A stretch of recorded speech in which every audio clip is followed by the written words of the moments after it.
4 countries, 3 continents, 2 marathons, and just 1 goal, a sub 2:30. This has been the most unorthodox training block yet. Alright, so I've just spent the last 4-5 weeks now traveling around, halfway around the world in multiple different time zones, and I'm finally back, a little bit jet lagged, and looking forward to these last 2-3 weeks of training before I finally get round to Chicago Marathon. And I'm just going to catch you guys up on what I've been up to, how the holidays were, how I was training out there, and yeah, how I'm feeling ahead of Chicago. The first trip that we had was Sydney, to get Sydney Marathon out there. I can't believe I've run 3 marathons in this training block alone. But yeah, 2 other majors, which are Sydney and Berlin. So the first stop was Sydney to do Sydney Marathon.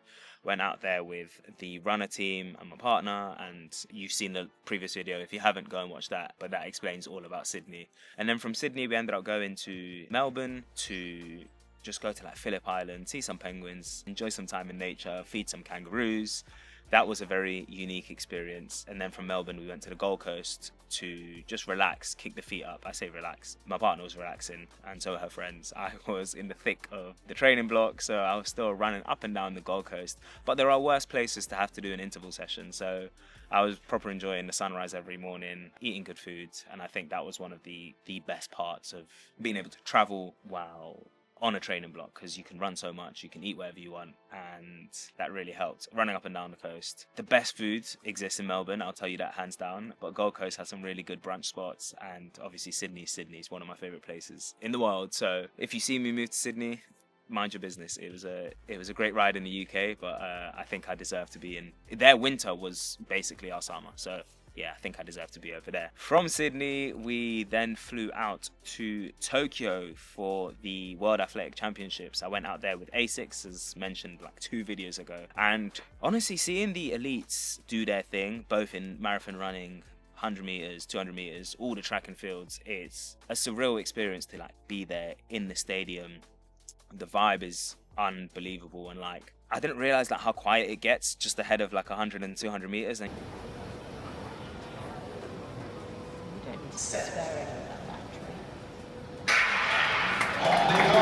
and you know those athletes are like proper in their heads, and you're just trying to think, what are they thinking, or what are they thinking on, because that's the vibe I want to go for. I want to be so locked in that I can be in a stadium of 50-60,000 people and pin drop silence and still not crack under that pressure. And I don't think any of them did crack under that pressure, except Tobago, who got disqualified in the 100-meter finals. But that was an insane one. And then the fact that we were doing 6:30 starts, 10:30 finishes, 11:30 sometimes finishes for like 4 or 5 straight days, having to train in like 35 degrees, 95% humidity. It was a really, really sweaty few days, but like Tokyo, again, one of my favorite cities in the world, and just such a sick, unique, cool experience. And obviously he was joined out there by the likes of like Herc and Freeman and Paddy, and that was really good fun to just be able to run with people, because a lot of the Sydney runs, and a lot of my whole training block actually, I was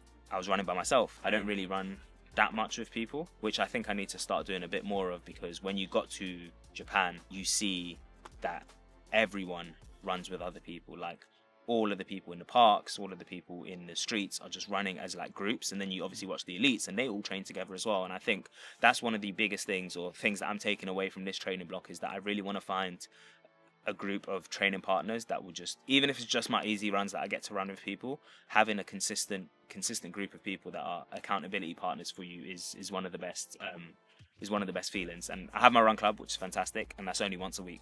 So I do want to have someone or a group of people that I train with 4 or 5 times a week. So that's something I'm going to look forward to. Do you notice a difference when you're running with people versus running solo? 1,000,000%. I think there is a massive difference when you are running with people compared to running alone, just because you don't think as much, you're not in your head as much. I've done a couple of interval sessions out in Tokyo with Herc, and your brain like just locks into the rhythm of each other's footsteps, and you don't have to think about, am I hitting paces, am I not hitting paces, can I talk myself out of this run? It's so easy sometimes when you are alone to be like, no one's watching. And even I have those thoughts, no one's watching, let me just pull out. And I do my best to be like, I'm watching me, and that should be enough. But sometimes having someone physically there does push you to go further, and it also makes the easy run so much more enjoyable. Like, we had runs of up to 30k in Tokyo, and 30k alone is it is just kind of boring, even if you're in a new city. But we just done laps of Yoyogi Park, so 30k around a park by yourself is lonely, but 30k around a park with one of your best friends is like the easiest thing in the world, because you just chat the whole time. So 1,000,000% training with people is the way to go and is the move.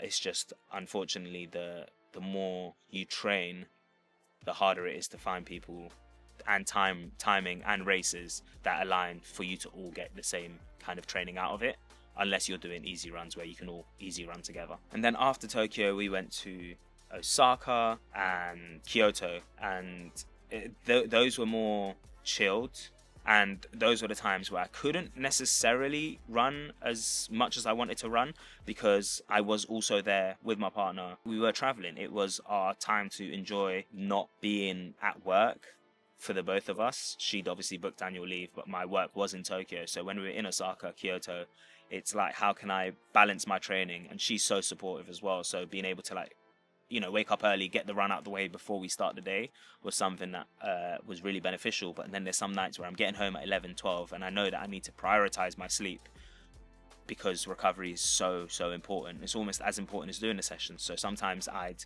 skip the session, but ensure that that day I'm walking 30, 40, 50,000 steps. So like the day we went Universal, I probably ran like 5 or 10k in the morning instead of the 20k that I had to do, and then I just spent the rest of the day on my feet. So I'm still getting time on feet, still trying to enjoy my life, because I think one of the biggest things that people might not know about me is that I'm an entertainer first. I don't get paid necessarily to be an athlete or to have to, you know, to perform or do the times that I'm doing. That's all part of the story, yes, but where my actual job is to provide valuable content, and then the training is just a part of that story. My income isn't dependent on my times, so all of these times and all of these races that I do are for me, and they give me the opportunity to make more content and talk about that and bring you lot along on this journey, but it isn't why I get paid. So it has to take a back foot to the rest of my life, in the sense of what I can provide content wise, and what, obviously, like how to keep both my partner and myself happy on these trips where I'm on the other side of the world and I'm trying to enjoy being present over there without having to focus on, am I going to hit my time of 2:30 4, 5, 6 weeks from now, back then, if that makes any sense. So it was interesting to try and find that balance, and I do think I did find it a bit while I was over there. And then after Osaka, Tokyo, Kyoto, I ended up going to Hong Kong for a day, just because one of my good friends, Chris, is out there in Hong Kong. And I was like, since I'm on that side of the world, I might as well add another country to my list. And went to Hong Kong. Some of the best food in the world as well is in Hong Kong, and it's just such an unreal city. And if you've ever been to Hong Kong, you understand what I mean. If you live in Hong Kong, I envy you, but it's one city that I can picture myself also moving to if it's not Sydney or Tokyo, outside of the UK. But I do love the UK. All my friends here, all my family's here, and like, just home is here. But if I can find a second home, it'll be in one of those 3 other countries for sure. Hong Kong finished, came back to the UK for less than 24 hours, and then flew straight to Berlin, where that was an interesting one as well. Berlin was a really, really warm race. And I think for me, being out there with, again, my friends and being out there for work, I just used Berlin as an opportunity to do my last long run. And for me, and I was speaking with my sports psychologist about this, you just have to accept that marathons are tough. And I think for me, the 2 things that really helped were my preparation in advance and my mindset. And I think my mindset was solidified in the sense that I knew it was going to be a really tough day in the office, and I have prepped for that. And I also think my preparation, being in Tokyo, Sydney, Hong Kong, it was like 30 degrees. So coming back to Berlin was actually not as, I felt like I'd acclimatized, which not everyone obviously has the privilege of doing. And I knew it was going to be hot, so I sodium loaded. I had sodium in all of my gels. I reserved my pace initially to allow myself to get to at least the halfway mark, and then know that I only had halfway to go, whereas some people saw the heat and still went out as hot as they had initially planned to, pardon the pun.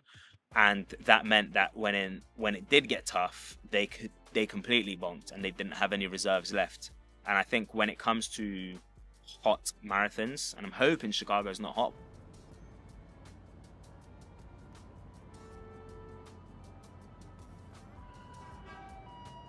but if it is, just going to do the same thing. When it comes to hot marathons, you need to adjust your target pace ever so slightly in the first half for sure, and then see how you feel and be able to assess, like, take stock of how you feel more frequently. Because if you go on Instagram and you see everyone's reels, they all say they were feeling fantastic in the first 10k, but that's because 10k is fine in the heat. It's 42 kilometers that's a little bit harder, and I think it's just about managing those expectations and being able to hold yourself back even if you do feel fine in the first 10k, to ensure that you are going to last the full 42. And that's where I think a few people fumbled, but I'm very, very glad that although the session didn't go the way I wanted it to, I still managed to get a fairly decent time out of that, and a decent training session nonetheless. And since getting back, I then had the half marathon that I'd forgotten I'd signed up to come through, but thankfully I had a 22k long run that day at like practice race pace, so I just decided to make it 21.1, and that was a really fun day in the office as well. It was 8.7 laps of Battersea Park, which doesn't get much more boring than that for a half marathon, but it was nice to finish on a track. It was nice to finish in a local park and be back in the UK, and it was nice to not have to deal with the heat that I dealt with for the past like month and a half. So that was a really, really good half, and that was like my last bit of confidence boosting for me ahead of Chicago. And now we are going into the taper, which I will talk more about in the next video. I think the hardest part of traveling and training, especially in those 4 or 5 weeks that are supposed to be your biggest, toughest key sessions, is that you do things that sometimes you're not meant to do. Like when I got to Tokyo, I had to do a 1k all out on this like rooftop thing, and it was, I mean, the vibes were so sick, and it just reminded me of like a runner's version of Tokyo Drift, but that also pulled up my hamstring quite a bit, and that's where the hamstring niggle that I've been referring to on my Instagram kind of came from. It's completely unplanned. It was not part of my training block. I didn't warm up, and I fell into peer pressure of just wanting to like run that quite fast. Even though, I mean, the plan was to run it fast, I said to myself, my training needs to take priority. And then the peer pressure got to me and I ran it fast, and it hurt. And then from there, I was unable to do much speed work while in Tokyo. But I think the thing about traveling and training is I was constantly jet lagged. I was constantly worn out from the work that I had to do as well as the training that I had to do. Finding routes in and around different countries to ensure that they are flat, or you're able to do your session, or you're trying to book onto a track in a country where you don't speak their language is a very interesting challenge. And I love challenges. I love trying to figure things out, and I love, like, you know, putting these smaller pieces as part of a massive puzzle. And I've followed runner as part of my training plan, and I think being able to like rearrange workouts around 24-hour flights where I can't run in the sky, and I'll still try and at least get like 5,000 steps or 10,000 steps on the plane while I'm in the air for 24 hours traveling between these countries, just to ensure that I am ticking over and I'm not just allowing myself to just accept that there's nothing I can do, so do nothing. There's always something that you can do to work towards your goal. And my feet were constantly swollen, and like you can see from just being on a plane, I think I caught like 8 or 9 flights in the last 4 or 5 weeks, and just being on a plane constantly, and by the time they've, you know, de-swelled, I'm on another flight. So that was really, really challenging, and trying to put all the pieces together and train while being injured, or while trying to nurse an injury, while trying to enjoy my holidays as well. That was the biggest challenge, but I thoroughly enjoyed it nonetheless, and I wouldn't trade it for the world. Like, if I get my time, I get my time. If I don't, I just had one of the sickest few weeks of my life and one of the most unreal experiences. So over the moon about that. But now that I'm back, it's time to do all I can do, because I say this quote quite a lot, and I'm going to say it again. All you can do is all you can do, and all you can do is enough. You just have to make sure that you do all you can do.